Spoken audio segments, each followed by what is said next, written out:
Halo teman-teman semua, hari ini Q&A-nya spesial karena menggunakan handphone dan ketinggalan kameranya.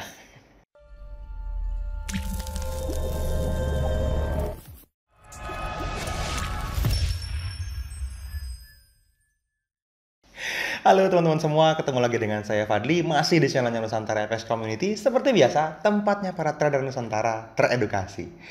Nah, teman-teman, di video kali ini, sorry kalau misalnya teman-teman punya penglihatannya yang sepertinya tidak seperti video biasanya gitu ya, tampilan visualnya. Kenapa?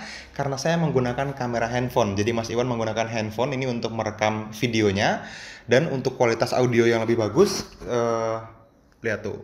Iya, menggunakan voice note di handphone ini ya. Dan saya lihat di Instagram ini, jadi melibatkan 3 handphone manusia hari ini untuk bisa menjawab pertanyaan teman-teman semua. Teman-teman bisa lihat banyak banget pertanyaannya ya. Ini banyak banget minggu ini. Jadi sudah saya putuskan, sepertinya tidak akan saya jawab semua. Kalau nggak videonya jadi 1,5 jam nanti teman-teman. Jadi seminar, bukan video YouTube nanti ya. Oke, sekarang kita mulai aja ya teman-teman. Ini yang menarik, ada satu orang yang bikin 5 bubble nih, 5 balon nih. Jadi pertanyaannya panjang banget dan ini kreatif ya. Untuk pertama kalinya terjadi dalam sejarah per Q&A-an NFC gitu. Satu orang nanya 5 bubble yang berbeda. Oke. Teman-teman mungkin bisa ditampil nanti, saya nggak tahu tampilannya gimana. Kita bahasain ya. Dari @Fikra Aditya. Nah, Mas Fadli mau nanya tentang pembagian risk transaksi dan pemilihan TP Mas. Saya pekerjaan tetap dengan penghasilan lumayan. Saya trading untuk nambahin uang bulanan dan uang kenakalan lah kalau bahasanya Mas Angga. Untuk sekarang saya tiap transaksi saya menggunakan risk 3% dengan ambil TP 1 sampai 3 dengan pembagian 0,5. Apakah sudah oke Mas untuk jangka panjang? Mas Fadli sendiri pembagiannya gimana kalau boleh sharing? Wah, mantap ya. Itu pertanyaannya panjang di 5 pertanyaan yang berbeda. Oke, thank you. Ini Mas Fikra Aditya ya. Kayaknya cowok sih pasti ini. Mas Fikra Aditya. Jadi gini Mas. Saya nangkap ada 2 hal yang utama nih. Yang pertama, pembagian resiko per transaksi gitu ya, dan pemilihan TP. Jadi kalau yang dirimu lakukan seperti itu, jawaban saya secara pribadi sudah oke. Tapi teman-teman perlu tahu nih, termasuk Mas Fikra Aditya pribadi juga perlu tahu kalau ternyata si 3% per transaksi itu resiko yang cukup tinggi, cenderung high. Kenapa saya bilang cenderung high? Karena yang kita referensikan ke teman-teman semua itu biasanya hanya 1% per transaksi. Monggo dibagi gitu kan, mau ambil TP berapa aja. Kalau 2% itu sudah termasuk high risk buat saya secara pribadi. 3% itu hanya akan saya ambil atau saya lakukan secara pribadi kalau skornya sangat-sangat bagus dan saya sangat-sangat suka areanya, which is sangat jarang. Oke, jadi ekspektasinya adalah drawdown-nya mungkin akan lebih besar seandainya terjadi SL berturut-turut. Nah, ini dirimu harus sadar itu mungkin terjadi. Tapi kalau misalnya sudah siap dengan resikonya, monggo. It's okay, nggak apa-apa. Ada yang 5% kok gitu ya. Tapi bukan berarti saya membenarkan hal tersebut ya. Saya saranin 1-2% yang sehat. Oke, satu. Yang kedua, terus yang diambil TP yang berapa? Oke, tidak harus TP 1, 2, 3 diambil semua, kecuali hanya untuk ngetes data. Biasanya saya sarankan 2, minimal TP 1-nya diajak, lalu TP 2 atau TP 3. Jadi bukan dan ya, atau TP 3. Jadi TP 2 dan TP 3 itu boleh dipilih, diambil salah satu. Tapi kalau mau mencatat misalnya untuk baru diputuskan nanti mana yang paling nyaman teman-teman ambil, ya boleh ambil 1, 2, dan 3. Tapi itu hanya terjadi satu kali kan, biasanya selama 3 bulan pertama atau 6 bulan pertama. Please jangan ambil kesimpulan hanya dalam 1 bulan ya, itu bisa jadi kebetulan. Profit ya kebetulan, loss ya kebetulan. Tapi kalau sudah setahun baru kita ngobrol. Sudah lebih dari 50 transaksi lebih enak. Lebih banyak data, kesimpulannya didasari berdasarkan data, bukan kebetulan ya. Mas Fadli sendiri pembagian share-nya gimana kalau boleh sharing? Saya secara pribadi ambil lebih besar di TP 1 sekitar 70%, itu TP 2 sekitar 30%-nya. Itu akun yang saya pakai sebagai withdrawal account, akun harian, akun mingguan yang saya pakai untuk hidup setiap bulan. Untuk long term-nya gimana? Saya ambil TP 3 only. Oke? Clear ya? Lanjut, ini sepertinya beberapa pertanyaan perlu saya skip karena banyak banget ya. Dari hnsetiawan.hs, kok beberapa minggu ini sangat sulit cari setup sesuai rule. Apakah kita off dulu Min, masuk market? Nah, gini teman-teman, kalau misalnya kita masuk ke dalam market kapan, itu jelas setiap ada peluang. Kalau ternyata sangat sulit cari setup sesuai rule, ya berarti tidak trading. Sesimpel itu kok. Tidak perlu dipaksakan ada setupnya. Kalau dipaksakan dan ternyata profit, itu bisa jadi nanti kebetulan takutnya. Kalau loss, psikologinya yang down nantinya. Jadi tetap ikutin rule-nya aja. Kalau tidak memenuhi rule berarti peluangnya nggak ada. Udah waktunya libur kan gitu. Besok cari lagi. Tapi kalau ada 10, hajar 10-10-nya gitu. Ya. Rule-nya jelas ya. Lanjut dari @bigsur36. Nusantara Forex kelasnya kapan lagi? Oke. Kelas apa dulu nih? Kalau kelas online kita selalu ada yang namanya Forex First Class, itu setiap bulan satu kali kita buat. Kalau misalnya VIP itu program langganan untuk teman-teman ikutin live webinar, konsultasi mentoring setiap hari, terus diskusi di dalam sebuah tribe yang khusus juga VIP members, terus trading plan setiap hari kita kasih, semua yang kita dapat itu juga ada kapanpun teman-teman bisa lakukan untuk jadi bagian dari VIP atau dari mentoring Forex First Class. Cari aja di bawah video ini ada linknya kok, dan bisa chat salah satu adminnya. Ada nomor WhatsAppnya di situ di bawah ya, di kolom deskripsi di bawah video ini.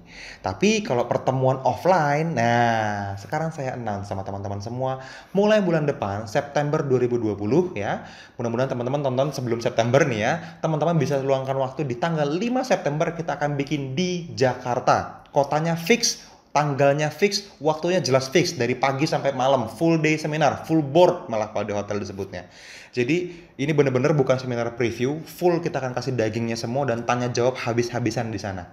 Ya, tanpa embel-embel apapun. Teman-teman udah tahu lah ya sih ngasih kelas apaan sih kan gitu ya. Nggak akan ada seminar preview dan seminar mahal. Ya emang itu aja yang kita sharing dari dulu juga sama ya.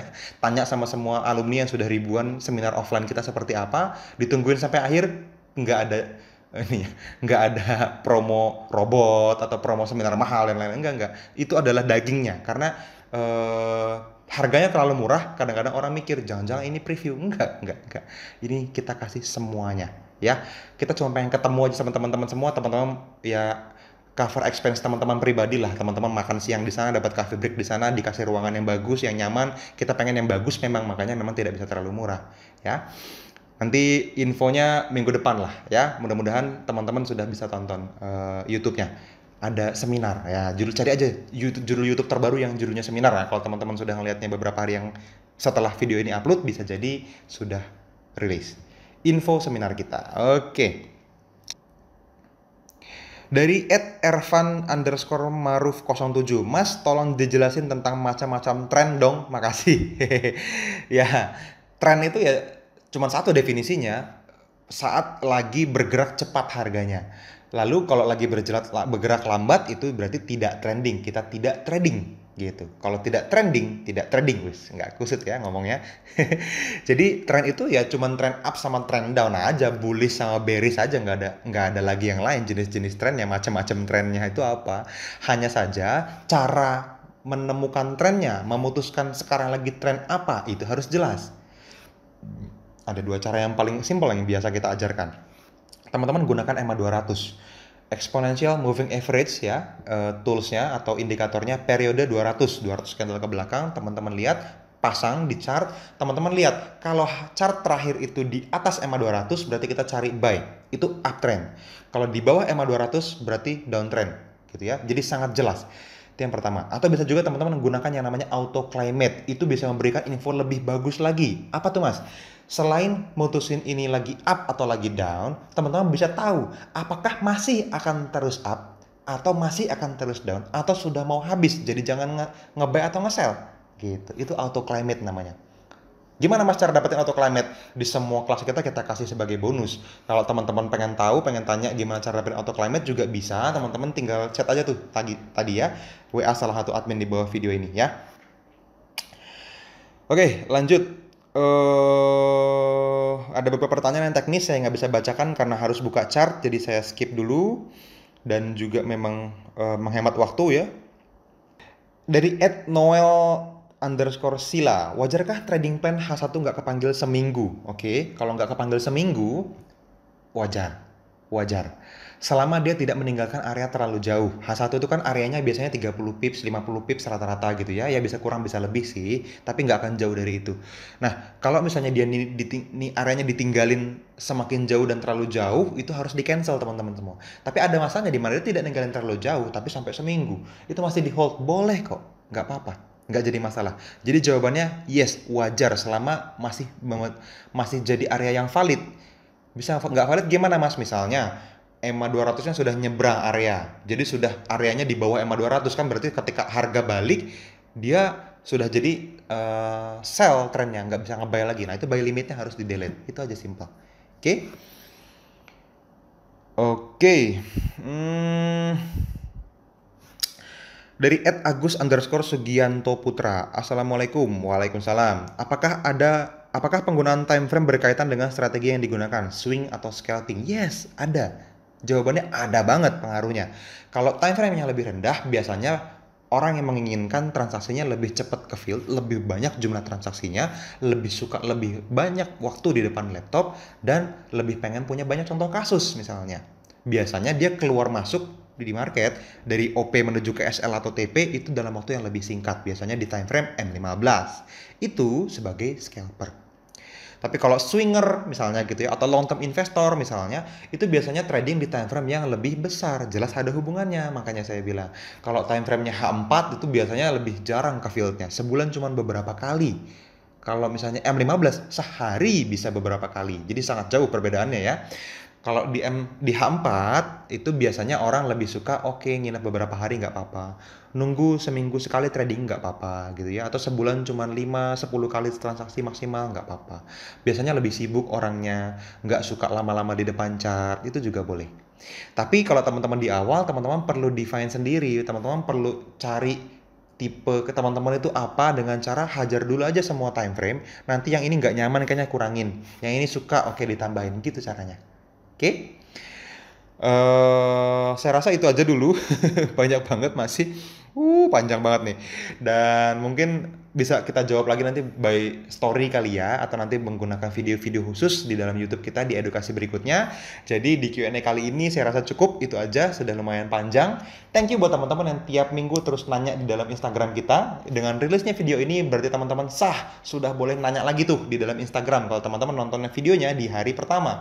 Makanya jangan hanya subscribe tuh yang merah diklik subscribe channel YouTube-nya, tapi juga tekan tombol loncengnya. Supaya apa? Supaya kami bahagia. Bercanda. Supaya teman-teman dapat notifikasinya kapanpun teman-teman NSC upload video baru. Nah, itu penting supaya teman-teman bisa langsung, ternyata ada Q&A minggu ini. Teman-teman punya pertanyaan pengen penasaran, kita mention langsung di dalam sebuah video yang dilihat sama ribuan orang, kan asik. Ya, dan bisa sama-sama belajar, jadi amal jariah juga, bermanfaat juga buat banyak orang. Pertanyaan teman-teman bisa jadi juga mewakili pertanyaan banyak orang. Oke? Itu aja dari saya teman-teman. Thank you, sampai ketemu lagi di video-video edukasi berikutnya. Dadah.